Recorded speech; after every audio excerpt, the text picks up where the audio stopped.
자, 오늘 주시는 말씀을 통해서 또한 그 말씀을 통해서 주시는 기도 제목 같이 나누겠습니다. 우리가 같은 목적을 가지고 예수님을 믿게 하시고 하나님 나라의 가치관으로 살아가게 하소서. 할렐루야. 아멘. 우리 아침에 우리를 찾아오신 예수 그리스도의 은혜와 평강이 여러분 심령에 충만하기를 주의 이름으로 축복합니다. 우리 서로를 향하여서 격려하면서 오늘 하루를 시작하면 좋겠는데요. 하나님께서 당신과 함께 계십니다. 네. 자, 우리 예수 믿는 분들이 여기 모이셨는데, 우리가 예수 믿는다는 것을 다른 말로 말하면 뭐라고 말할 수 있을까요? 예수님의 제자가 되는 거예요. 네, 예수님의 제자가 되는 거예요. 예수님 믿는다는 것은 예수님을 따르는 제자가 된다는 것이다. 우리가 예수님의 제자라면 예수님과 두 가지가 같아야 돼요. 적어도 두 가지가 같아야 돼요. 뭘까요? 첫 번째는 예수님과 같은 길을 걸어가야 돼요. 예수님과 같은 길을 걸어가야 됩니다. 두 번째로는 예수님을 닮아가야 돼요. 이게 예수님의 제자의 특징입니다. 다시 한번 기억할까요? 예수님과 같은 길을 가야 되고 예수님을 닮아가야 한다는 것입니다. 자, 오늘 본문 말씀에 예수님과 제자들은 같은 길을 가고 있습니까? 네. 겉으로 보기에는 같은 길을 가고 있어요. 어디로 가고 있습니까? 예루살렘으로 가고 있어요. 네. 그렇죠? 제자들이 예수님과 같은 길을 가고 있는데 그 길을 가는 목적은 달랐다라는 것입니다. 우리도 그럴 수 있다는 거죠. 예수님 따라간다. 예수님 믿는다. 그런데 예수님과 다른 목적으로 예수님을 따라갈 수 있다라는 것입니다. 예수님은 하나님의 뜻을 이루기 위해서 예루살렘으로 가고 계세요. 즉 십자가의 길을 가고 있습니다. 제자들은요, 예루살렘으로 가고 있는데 예수님을 통해서 영광만을 누리려고 하는 육신의 길, 욕심의 길을 가고 있다는 것입니다. 예수님은 십자가의 길을 가고 있는데 제자들은 육신의 길을 가고 있다는 겁니다. 예수님은 제자들과 같은 길을 가면서도 제자들이 다른 목적으로 가는 것을 알고 계셨어요. 자, 제자들이 예수님과 같은 길을 가면서도 그 목적이 다를 때 나타나는 현상이 뭘까요? 마음에 나타나는 현상은요, 평강이 아니에요. 그것은 두려움입니다. 두려움이에요. 불안이에요. 예수님을 올바로 믿으면 마음 가운데 오는 게 뭐냐면 평강이고요. 네, 기쁨이에요. 환경이 어려워도 예수님을 올바로 따라간다면. 근데 예수님을 따라가긴 따라가는데 올바로 따라가지 않으면 마음속에 뭐가 있어요? 두려움과 불안이 있는 거예요. 자, 32절 보세요. 중요한 단어가 나오죠. 예루살렘으로 올라가는 길에 줄쳐야 돼요. 예수님과 똑같은 길을 가고 있어요. 예루살렘을 가고 있어요. 근데요, 예수께서 그들 앞에 서서 가시는데 그들이 놀라고 따르는 자들은 두려워하더라. 이게 정상입니까? 예수님 따라가는데 두려워했다 그랬어요. 정상이 아니죠? 이에 다시 12제자를 데리시고 자기가 당할 일을 말씀하여 이르시되. 여러분 기억하십시오. 예수님 우리가 진정으로 따라가고 있다면 마음에 평안이 오고 두려움은 사라지는 줄 믿습니다. 그런데 예수님의 제자들의 마음속에 언제부터인가 두려움이 지배하기 시작했다라는 거예요. 왜 그랬을까요? 예수님의 말씀을 듣기 싫어했기 때문이에요.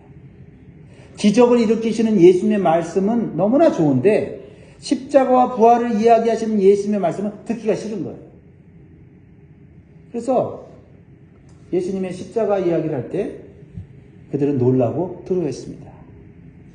33절 보라 우리가 예루살렘에 올라가노니 인자가 대제사장들과 서기관들에게 넘겨지매 그들이 죽이기로 결의하고 이방인들에게 넘겨주겠고 그들은 능욕하며 침뱉으며 채찍질하고 죽을 것이나 그는 3일 만에 살아나리라 하십니다. 사실 예수님께서 제자들에게 하시는 이 십자가의 말씀은 그들이 듣기를 원하는 말씀이 아니었어요. 제자들이 오로지 듣고 싶었던 말은 뭐예요?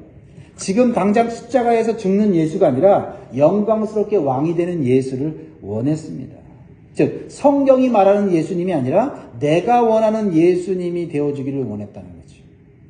우리도 예수님을 믿지만 예수님을 믿는 목적이 다를 때 하나님 말씀 중에는 듣기 싫고 두려워지는 말씀이 생길 수 있다는 거예요. 내가 원하는 말씀만을 듣고 내가 원하는 하나님이 되기를 바라면 우리는 예수님과 함께 같은 길을 걸어갈 수가 없습니다. 모양은 같은 길을 가는데 사실은 우리는 다른 길을 갖고 있는 거죠. 그래서 우리의 신앙생활이 어려워지는 거고요. 교회 생활이 불편해지는 거예요. 신앙생활과 교회생활이 불편해진 이유가 사람 때문이고 환경 때문인 것 같은데 겉으로는데 사실은 내가 예수님의 말씀을 온전히 따라가지 않기 때문에 불편해진다는 거 영적으로 우리는 파악해야 될 줄 믿습니다. 하나님의 모든 말씀은 우리를 위한 거예요. 맞습니까? 믿으십니까? 우리에게 가장 좋은 것이고 가장 필요한 거예요. 그것을 누구보다 또 하나님은 아세요. 우리를 창조하셨기 때문이에요. 그런데 하나님 말씀을 내가 골라서 먹기 시작하면 우리는 반쪽짜리 하나님을 믿거나 아니면 내가 원하는 가짜 하나님을 만들어가는 거예요. 그렇죠? 네. 내가 하나님 말씀을 이거 좋다, 이건 싫다 이렇게 되면 어떻게 돼요? 그 하나님은 내가 만드는 우상에 불과한 하나님이다 이 말이에요. 사실 예수님의 죽으심은 제자들을 위한 것이었고 죄인된 모든 인간들을 위한 것이잖아요. 영원한 생명과 영원한 행복을 위한 죽음이었잖아요. 그러나 제자들은 여전히 육신과 세상의 관점에서 예수님 말씀을 생각하고 있어요. 그러니까 예수님의 죽으심이 자기들에겐 절망이에요. 네, 육신적인 관점에서는 그렇죠. 예수님 따라가다가 예수님 영광 받으실 때 한 자리 해야 되는데 예수님 죽으면 내 인생 허무해지는 거예요. 쪽박 차는 거예요. 예수님 따라가는 인생 아무것도 아닌 인생이 되는 거예요. 그거 뭐예요? 인간의 생각이고 육신의 생각이고 영적인 생각이 아닌 거죠. 우리는 이제 알고 있습니다. 예수님이 십자가에서 우리 인간의 죄를 위하여 죽지 않으시면 우리는 영원한 죽음과 영원한 형벌을 받을 수밖에 없다는 거예요. 그래서 우리가 예수님의 제자라면 어떻게 말해야 되냐면 예수님이 나 십자가에 죽으러 간다 그랬을 때 예수님 죄송합니다만 그렇게 좀 해주십시오. 감사합니다. 이렇게 해야 된다는 거죠. 왜요? 우리 스스로 구원할 수 없고 우리 스스로 죄를 해결할 수 없고 이 지옥의 형벌을 피할 수 없는데 예수님이 죽어주시겠다니까 예수님 죽으시면 안 돼 이러면 안 되고 예수님 죄송하지만 죽어주셔서 감사해요. 제 대신 죽어서 감사해요. 이게 진짜 제자의 심정이고 하나님의 은혜를 아는 사람의 고백이다 이거죠. 나 같은 죄인을 위해서 죽으시다뇨. 말리지는 못하는 거예요. 왜요? 예수님 안 죽으면 내가 죽는데요. 내가 영원히 형벌 받는데 예수님 우리를 사랑하셔서 불쌍히 오셔서 죽어주시려고 오신 것 정말 감사합니다. 그 은혜를 따라 내가 날마다 감사하게 살기를 원합니다. 이렇게 반응해야 한다 이 말이죠. 그리고 저도 예수님처럼 십자가의 길을 가겠습니다. 이렇게 예수님과 같은 길을 가는 것이 진정한 제자의 도리이다라는 것입니다. 하지만 우리가 오늘날 우리에게 주어진 하나님 말씀을 들을 때 어떻게 표현해야 돼요? 아멘 할렐루야 해야 되는데 내 삶에 그 말씀이 그대로 이루어지기를 원합니다 하고 그 말씀을 따르고 순종해야 되는데 그렇지 못할 때가 있죠. 사실 우리도 예수님의 제자들처럼 이렇게 행동할 때가 있지 않습니까? 저에게는 그런 모습이 있었어요. 나에게 주어지는 말씀이 엄청나게 부담되거나 듣기 싫은 말씀이 주어질 때 우리는 어떻게 반응했나요? 그 말씀이 양심에 찔리는데도 자기 변명과 자기 합리화를 하고요. 또는 나에게 주는 말씀이 아니라고 애써 모른 척 넘어간 적이 있을 거예요. 저 말씀은 나한테 주는 말씀이 아니라 요즘 말썽부리는 김지사한테 주는 말씀이야 라고 그 말씀을 토스해버리죠. 저 말씀은 목사님이 잘못 해석해서 주는 것일 거야 애써 부정하려고 했던 적도 있을 것입니다. 오늘 본문에 제자들을 향한 예수님의 말씀, 십자가에서 고난을 받아 죽으시고 3일 만에 살아날 것이라는 말씀은 진정으로 제자들에게 참된 생명, 영원한 생명을 주시려고 하신 말씀이었습니다. 그러나 제자들은 육신적으로 생각하고 그것을 두려워했다는 겁니다. 하나님 말씀은 그 말씀이 어떤 말씀이지, 어떤 말씀이든 은혜로 다가오든 또한 책망으로 다가오든 또 두려움으로 다가오든 그 말씀은 나를 살리는 말씀인 줄 믿습니다. 사랑하는 성도 여러분, 두려움이 오는 것은 나의 죄성 때문에 오는 거고요. 영적으로 무지하기 때문에 오는 거예요. 그래서 그 두려움은요, 우리 마음속에 오는 두려움은요, 쓸데없는 두려움이에요. 하나님에 대한 두려움 빼고는 다른 모든 두려움은요, 쓸데없는 두려움입니다. 그 두려움을 이기는 방법은 오직 하나님 말씀을 그대로 받아들이고 인정하는 거예요.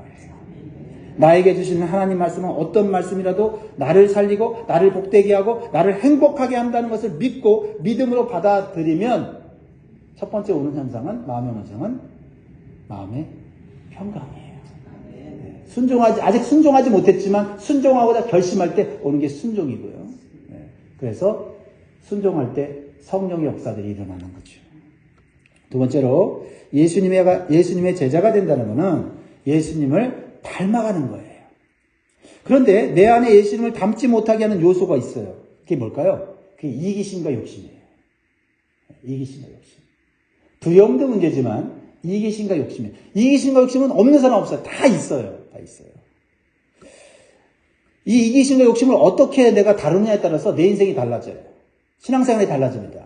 이기심과 욕심을 매일매일 십자가에 못 박는 것을 하지 않으면 교회 생활을 해도 신앙이 자라도 계속 그것이 발목을 잡는 거예요. 특별히 이기심과 욕심은 교회 공동체를 분열시킨다는 것을 보여주고 있어요. 오늘 본문에 보면 예수님의 제자들 중에 이기심과 욕심으로 공동체를 분열시키는 두 제자의 모습이 나오죠. 요한과 야고보예요. 자, 그러면 요한과 야고보만 이기심과 욕심이 있었을까요? 아니요. 다 있었는데 마음속에 숨기고 눈치 보고 있는 거예요. 다 있는데. 근데 이 요한과 야고보가 그 이기심과 욕심을 먼저 드러낸 것 뿐이에요. 예수님의 열두 제자들은요, 예수님께서 언젠가는 영광스러운 왕이 될 것이라고 믿었어요. 그래서 모두 마음속에 예수님 좌우편에 앉아서 내가 이제 예수님을 위해서 모든 걸 바쳤는데 이제 남은 인생은 좀 편하게 살아야겠다. 이렇게 생각하고 있었는데 이 요한과 야고보가 먼저 선수를 쳐버렸네. 그러니까 요한과 야고보가 이기심과 욕심을 드러낸 것이 잘못됐다고 말하는 게 아니라 자기들이 가지고 있는 이기심과 욕심을 괜히 숨기고 있다가 괜히 뒷차를 타고 있다라고 생각을 하게 됐단 말이죠. 자, 그래서 다른 제자들이 분노하면서 공동체가 분열되는 거예요. 35절에 보세요. 야고보와 요한의 모습을 보세요. 세베대의 아들 야고보와 요한이 주께 나와 여짜오되 선생님이여 무엇이든지 우리가 구하는 바를 우리에게 하여 주기를 원하옵나이다. 이르시되 너희에게 무엇을 하여 주기를 원하느냐 여짜오되 아주 노골적으로 드러내죠. 주의 영광 중에서 우리를 하나는 주의 우편에 하나는 좌편에 앉게 하여 주옵소서. 그래서 예수님께서 그들에게 영적인 무지를 깨우쳐 주시죠. 예수께서 이르시되 너희는 너희가 구하는 것을 알지 못하는다. 내가 마시는 잔을 너희가 마실 수 있으며 내가 받는 세를 너희가 받을 수 있느냐? 이게 뭐예요? 십자가의 고난이잖아요. 죽음이잖아요. 희생이잖아요. 근데 오직 예수님 왕 됐을 때 좌우편에 앉는 것만 생각하니까 뭐든지 할 수 있다고 생각하는 거예요. 그러니까 이 말씀이 뭔지도 모르고 뭐라고 대답해요? 39절에 그들이 말하되 할 수 있나이다. 예수께서 이르시되 너희는 내가 마시는 잔을 마시며 내가 받는 세례를 받으려니와 내 좌우편에 앉는 것은 내가 줄 것이 아니라 누구를 위하여 준비되었든지 그들이 얻을 것이니라. 이건 예수님이 주신다는 거예요? 안 주신다는 거예요? 안 주신다는 거죠. 그런 기도, 욕심으로 하는 기도 안 들어주신다는 거죠. 그러나 그것을 받는 것은 너희들이 나와 함께 고난의 잔을 마시고 고난의 세례를 받을 때 십자가의 그 고난과 또 예수님이 가신 삶을 따라갈 때 하나님께서 알아서 주신다 이 말이죠. 그러니까 이 얘기를 들은 12제자가 야고보 요한에게 막 화를 내기 시작해요. 그러지 않아도 그 전에도 뭐 서로 누가 더 잘났냐 하면서 싸웠는데 이제야 완전히 공동체가 분열이 일어나기 시작했다라는 것입니다. 그렇습니다. 우리가 가진 이기심과 욕심을 죽이지 않으면 공동체가 분열이 일어나요. 교회에서도 마찬가지죠. 제자들은 예수님이 진정으로 원하는 것을 깨닫지 못했어요.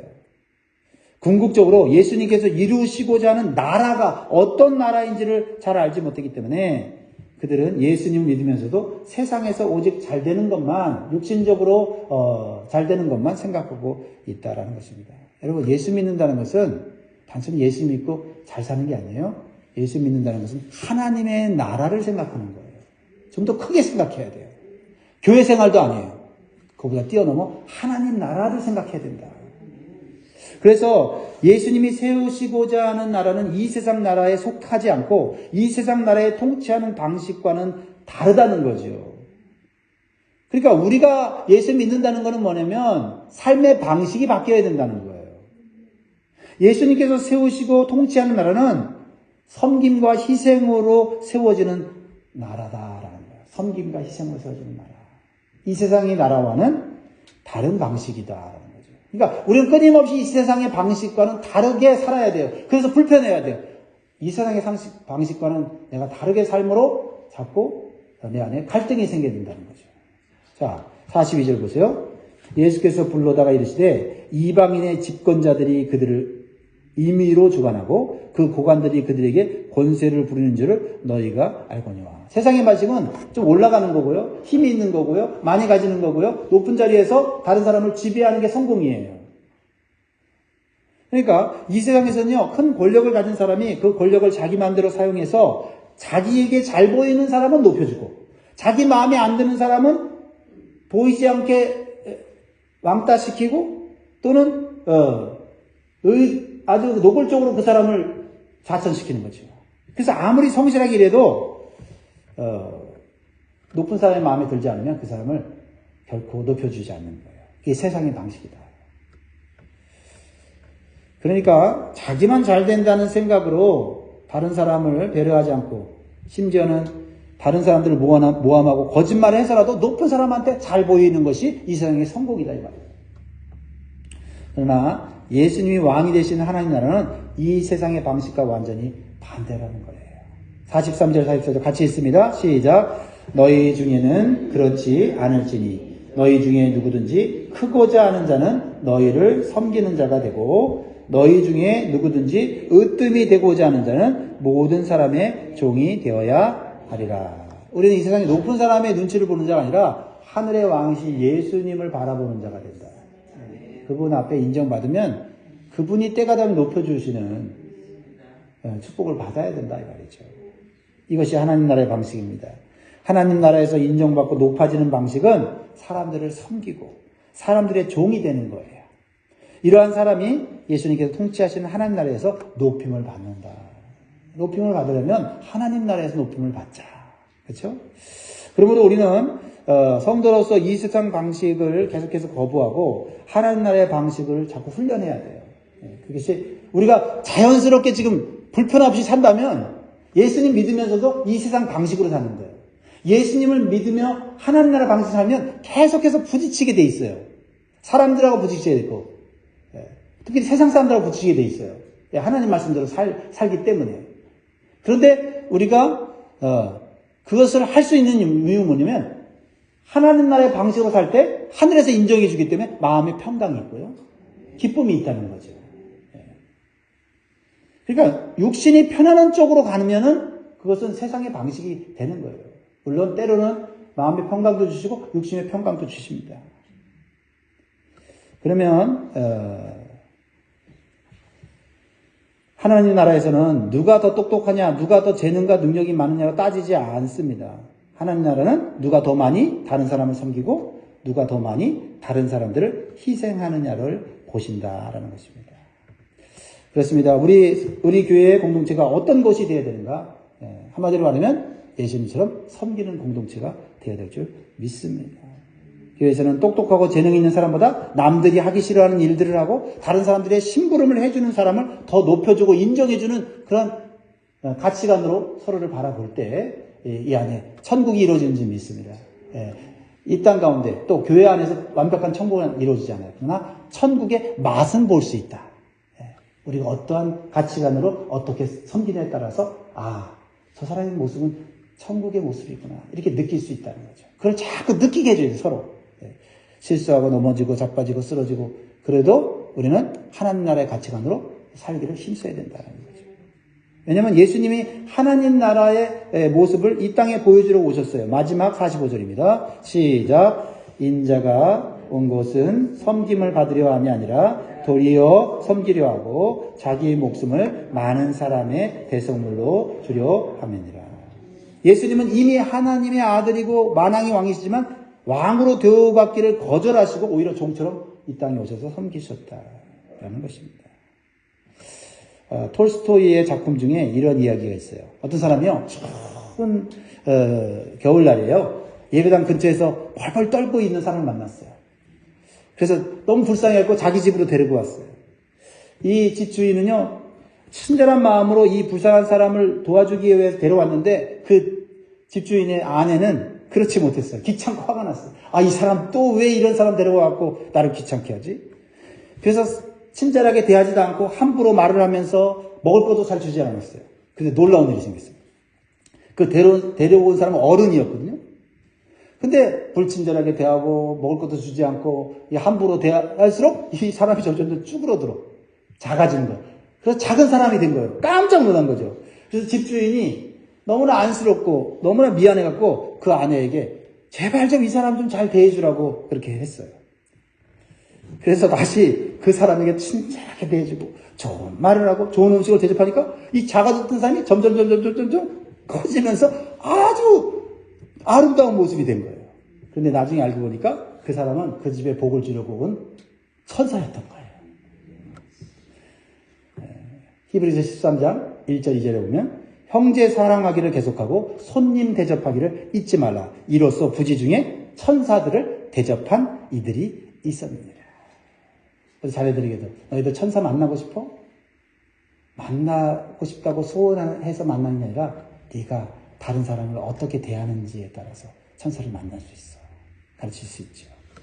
우리가 다른 사람을 섬길 때 힘들지만 하나님은 하늘에서 보시고 우리의 삶을 아름답게 해주시고 복되게 해주신다는 것을 의미하는 줄 믿습니다. 이것이 하나님 나라의 방식이에요.